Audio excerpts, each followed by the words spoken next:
Hello viewers, welcome back to my channel. నేనైతే ఒక మంచి కుండ బిర్యానీతో అయితే మీ ముందుకు వచ్చేసాను. ఈ విధంగా ప్రిపేర్ చేసుకోండి, చాలా టేస్టీగా ఉంటుంది.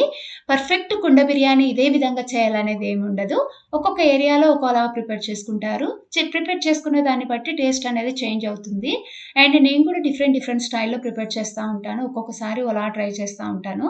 అండ్ నెక్స్ట్ రాబోయే వీడియోస్‌లో అయితే డిఫరెంట్ స్టైల్స్‌లో ఏ విధంగా ప్రిపేర్ చేసుకోవచ్చు కుండ బిర్యానీ అని అయితే నేను షేర్ చేస్తాను. బట్ ఈసారైతే ఈ విధంగా ట్రై చేశాను. చాలా బావుంది. చాలా బా నచ్చింది. డెఫినెట్‌గా ట్రై చేయండి. ఎప్పుడైనా గానీ కుండ బిర్యానీ కానీ, నార్మల్ బిర్యానీ గానీ బాగా కుదరాలంటే చికెన్‌ని మ్యారినేట్ చేసి పెట్టుకోవాలి. మినిమమ్ 2 అవర్స్ అన్నా పెట్టుకోవాలి. లేకపోతే ఓవర్‌నైట్ ఫ్రిడ్జ్‌లో పెట్టుకున్నామనుకోండి ఇంకా చాలా బావుంటుంది. మసాలాలన్నీ పట్టిచ్చేసి పెట్టుకోవాలి. అప్పుడు చికెన్ వచ్చేసి బాగా జ్యూసీగా ఉంటుంది. అండ్ కుండ బిర్యానీ కోసమైతే నేను ఈరోజు ఆహ్, ఈ విధంగా అయితే పేస్ట్ ప్రిపేర్ చేసుకోవాలి. అందుకోసమైతే కొత్తిమీర, పుదీనా, పచ్చిమిర్చి, అదే విధంగా అల్లం వెల్లుల్లి పేస్టు, పించ్ సాల్ట్, కొద్దిగా వాటర్ వేసేసుకొని బాగా పేస్ట్‌లాగా గ్రైండ్ చేసేసుకోవాలి. ఈ విధంగా ప్రిపేర్ చేసుకున్న తర్వాత ఇక్కడ బాస్మతి రైస్ అయితే సోక్ చేసుకుంటున్నాను. రైస్ వచ్చేసి బిర్యానీ కోసము మెయిన్‌గా బాస్మతి రైస్ ఎక్కువ సోక్ అవ్వనివ్వకూడదు. మినిమమ్ 15 మినిట్స్ మాత్రమే సోక్ అవ్వాలి. ఎక్కువ సోక్ అయిపోయిందనుకో బాస్మతి రైస్ వచ్చేసి బ్రేక్ అయిపోతది.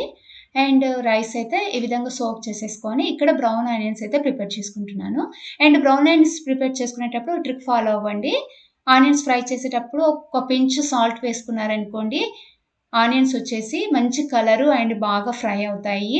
ఫ్రై చేసుకునేటప్పుడు కూడా ఎప్పుడు కలుపుతానే ఉండాలి. అప్పుడు ఈవెన్‌గా ఫ్రై అవుతాయి. అండ్ ఇక్కడ చికెన్ అయితే మ్యారినేట్ చేసుకుంటున్నాను. ఇక్కడ 700 గ్రామ్స్ చికెన్ తీసేసుకున్నాను. తీసేసుకొని ఒక హాఫ్ టేబుల్ స్పూన్ పసుపు, ఇందాక ప్రిపేర్ చేసుకున్నటువంటి paste, 1 ½ tablespoon salt, biryani ఆకు, లవంగాలు, యాలకులు, స్టార్ అనాస, చెక్క, అదేవిధంగా యాలక్ బుడ్డలు, అదేవిధంగా లాంగ్ పెప్పరు, ఇవన్నీ మసాలా స్పైసెస్ అయితే యాడ్ చేసేసుకోవాలి. అండ్ సాజీరా, అదేవిధంగా కస్తూరి మెంతి కూడా యాడ్ చేసేసుకోవాలి. కస్తూరి మెంతి ఏ దాంట్లోకి వేసినా కానీ ఫ్లేవర్ మాత్రం మంచిగా వస్తుంది. అదేవిధంగా నట్మెగ్ కొద్దిగా వచ్చేసి గ్రేట్ చేసేసుకోవాలి. చాలా లైట్‌గా గ్రేట్ చేసుకున్న తర్వాత ఒక 2 టేబుల్ స్పూన్స్ ఘీ యాడ్ చేసేసుకోవాలి. అదేవిధంగా ఒక హాఫ్ లెమన్ వచ్చేసి స్క్వీజ్ చేసేసుకోవాలి. హాఫ్ కప్ వచ్చేసి కర్డ్ వేసుకోవాలి. వేసుకున్న తర్వాత ఒక 1 ½ table spoon red chilli powder add చేసేసుకోవాలి. ఆల్రెడీ మనం గ్రీన్ చిల్లీస్ వేసాం కాబట్టి రెడ్ చిల్లీ పౌడర్ వచ్చేసి చూసుకొని వేసుకోవాలి. ఈ విధంగా యాడ్ చేసేసుకున్న తర్వాత బాగా మిక్స్ చేసేసుకొని బ్రౌన్ ఆనియన్స్ కూడా వేసేసుకొని బాగా అయితే కలిపేసుకోవాలి. అదేవిధంగా హోమ్మేడ్ గరం మసాలా కూడా యాడ్ చేసేసుకోవాలి. నేను ఇంట్లోనే ప్రిపేర్ చేసుకుంటాను గరం మసాలా. అండ్ బిర్యానీ మసాలా, గరం మసాలా అన్న హోల్ మసాలా ఒకటే ప్రిపేర్ చేసుకుంటాను నేను. అదైతే యాడ్ చేసేసుకున్నాను. చేసేసుకొని అదేవిధంగా బ్రౌన్ ఆనియన్స్ కూడా యాడ్ చేసేసుకొని ఒక 40 మినిట్స్ కానీ టైం ఉంటే 2 అవర్స్ కానీ పక్కకు పెట్టేసుకోవాలి.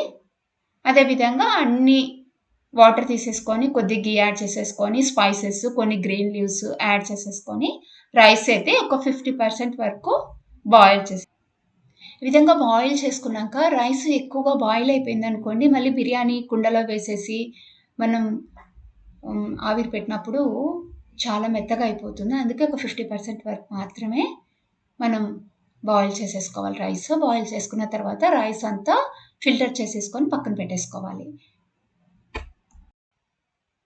ఈ విధంగా రైస్ అంతా పక్కకు పెట్టేసుకుంటున్నా. పక్కకు పెట్టేసుకున్న తర్వాత ఇక్కడ సీజనింగ్ చేసుకున్నటువంటి కుండలో ఒక 2 టేబుల్ స్పూన్స్ ఘీ, ఒక 3 టేబుల్ స్పూన్స్ దాకా ఆయిల్ యాడ్ చేసుకోవాలి.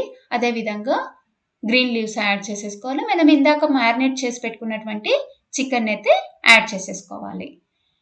ఈ విధంగా చికెన్ మొత్తం యాడ్ చేసేసుకొని మనం ఏదైతే గిన్నెలో చికెన్ మ్యారినేట్ చేసి పెట్టుకుంటామో అదే కొద్దిగా అలా కడిగేసి వాటర్ పోసేసామనుకో చికెన్ బాయిల్ అవ్వడానికి ఆ వాటర్ సరిపోతుంది. అదేవిధంగా బ్రౌన్ ఆనియన్స్ కూడా యాడ్ చేసేసుకోవాలి. యాడ్ చేసేసుకొని చికెన్ని బాగా ఒక 70% బాయిల్ అవ్వనివ్వాలి.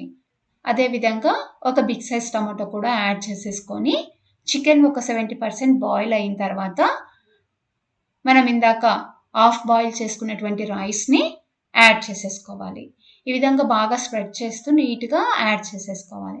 యాడ్ చేసేసుకున్న తర్వాత కుంకుమ పువ్వు కలిపినటువంటి మిల్క్, యాడ్ చేసేసుకోవాలి. అదేవిధంగా ఫ్రై చేసుకున్నటువంటి క్యాష్యూ నట్స్, బ్రౌన్ ఆనియన్స్, అదేవిధంగా ఒక 2 టేబుల్ స్పూన్స్ దాకా ఘీ యాడ్ చేసుకోవాలి. అదేవిధంగా గ్రీన్ లీవ్స్ కూడా యాడ్ చేసుకోవాలి. గ్రీన్ లీవ్స్ మీన్స్ బిర్యానీలోకి ఏం వేసుకుంటాం మనము, కొద్దిగా పుదీనా, కొత్తిమీర ఇవి యాడ్ చేసేసుకొని మనకు కావాలంటే లెమన్ జ్యూస్ కూడా యాడ్ చేసుకోవచ్చు. చేసుకున్న తర్వాత ఈ విధంగా బటర్ పేపర్తో నీట్గా ఆవిరిపోకుండా క్లోజ్ చేసుకోవాలి. క్లోజ్ చేసుకొని లిడ్ క్లోజ్ చేసుకోవాలి. అది అక్కడ బాయిల్ అయ్యేలోపు ఇక్కడ రాయితా అయితే ప్రిపేర్ చేసుకుంటున్నాను.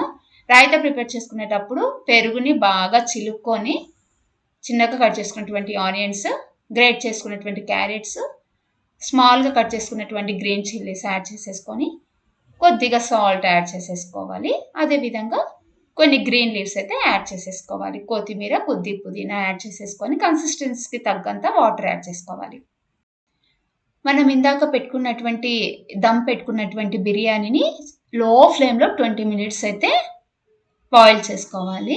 ఈ విధంగా ఫైనల్గా అయితే రైస్ అయితే బాగా బాయిల్ అయిపోయింది. ఎప్పుడైనా కానీ లో ఫ్లేమ్లో పెట్టుకోవాలి. కుండ మందంగా ఉంది కాబట్టి నేను డైరెక్ట్ గ్యాస్ మీద పెట్టేశాను.